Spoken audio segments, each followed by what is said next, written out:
the National Security Council officially announces that the laboratory test has confirmed that the two yellow bottles, or the yellow bottles recovered by the Philippine Navy from Chinese sampans operating around BRP Sierra Madre has positively found to contain cyanide. The bottles containing cyanide were seized by the Navy from the Chinese sampans last February 2025 and October 24, 2025. Laboratory analysis conducted by the National Bureau of Investigations Forensic and Scientific Research Service has conclusively established that the yellow bottles seized from the sampans contain cyanide, a highly toxic chemical known to cause severe and irreversible damage to humans and marine ecosystems. These laboratory findings remove any doubt as to the dangerous and unlawful nature of these activities. The deliberate use of cyanide raises serious concerns of the illegal and destructive practices and threaten our Navy personnel in LS-57. The fragile marine environment of the West Philippine Sea and the livelihood of the Filipino fisher folks. Such actions, if proven intentional, constitute a blatant violation of Philippine environmental laws as well as international maritime norms and obligations of states under the United Nations Conventions of the Law of the Sea, or UNCLOS. We wish to underscore that the use of cyanide in Ayungin Shoal is a form of sabotage that seeks to kill local fish populations, depriving Navy personnel of a vital food source.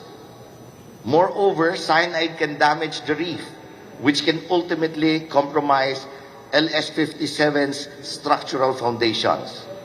If the reef is severely damaged, it not only threatens LS-57's stability, it also allows Beijing to fabricate an environmental crisis which it can blame to the Philippines.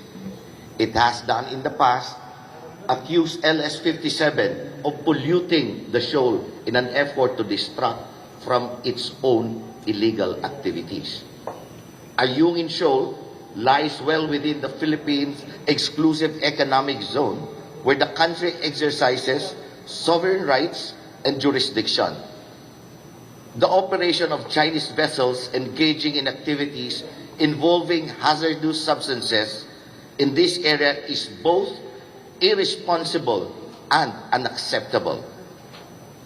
The National Security Council has directed the Armed Forces of the Philippines and the Philippine Coast Guard and all relevant agencies to heighten maritime domain awareness, strengthen patrols, and take all necessary measures to prevent further environmental harm and safeguard national security interests in the area. Let it be clear, the Philippines will not tolerate any act, whether by state or non-state actors, that endangers the personnel of the marine environment, violates its sovereign rights, or undermines peace and stability in the West Philippine Sea. The government remains resolute in defending the nation's territory, protecting its natural resources, and upholding the rule of law. Right now, we are trying to present it to everyone so that everyone is aware and is documenting this event. Number two, we are going to submit, as I've said, to TFA the findings that we have so that this can be discussed further with our counterparts. Now, as to the impact on BRP Sierra Madre, it is, as we know, as our scientists have said, cyanide is also a corrosive chemical, not simply poisonous. It's corrosive. So, if planted many times in great quantities, then it can affect the stability of BRP Sierra Madre. So, as of now, Roy can explain further on the impact if there have been seen any effect on the vessel. Yes, the monitoring first started last 2025 February. But if you see the scope of the damage to the corals, based on our assessment, it goes way back before February 2025. We could not yet give an exact date when they started using this, but in the past we have had reports of Chinese fishermen using illegal fishing methods that would include the use of cyanide and fine meshed nets. So these are both detrimental to the environment. Secondly, you ask about what are we doing. Our patrols are constantly monitoring the presence of sampans that conduct illegal fishing. The numbers of the sampans inside the shoal is quite high. They operate out of a mothership, a Chinese maritime militia vessel. Most of the operations are conducted on daytime. On the last one, last October 2025, it was conducted at night, and this was the closest that they got to BRP Sierra Madre, approximately 150 to 200 meters from the ship, which alerted the men and made them deploy 2 rubber boats to check on this.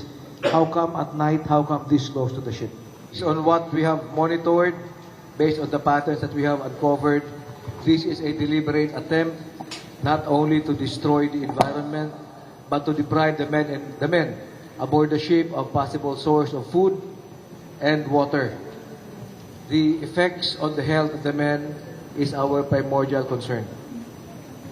We cannot speculate what they are trying to do, but we can only assure you on the facts that is being presented to us. One, this comes from motherships or the CMMVs, which deploys the sampans. So, and it is increasing in numbers, the deployment. So, we can see the modus operandi that they would turn off their AIS before doing this. So there is a pattern similar to what is happening in other areas. So on their intent, it is for them to say, not us. But we are presenting the facts of what we found out, which is the yellow bottles contain cyanide, which is poisonous, corrosive, and it is an affront to the fragile marine ecosystem. And the Philippines law prohibits the use of cyanide. International law also prohibits this. UNCLOS also puts obligations to countries to comply with these environment protections efforts. So, again, as I've said, what we've seen is modus operandi similar to this, to what the CMMVs are always doing. So we can just connect the dots.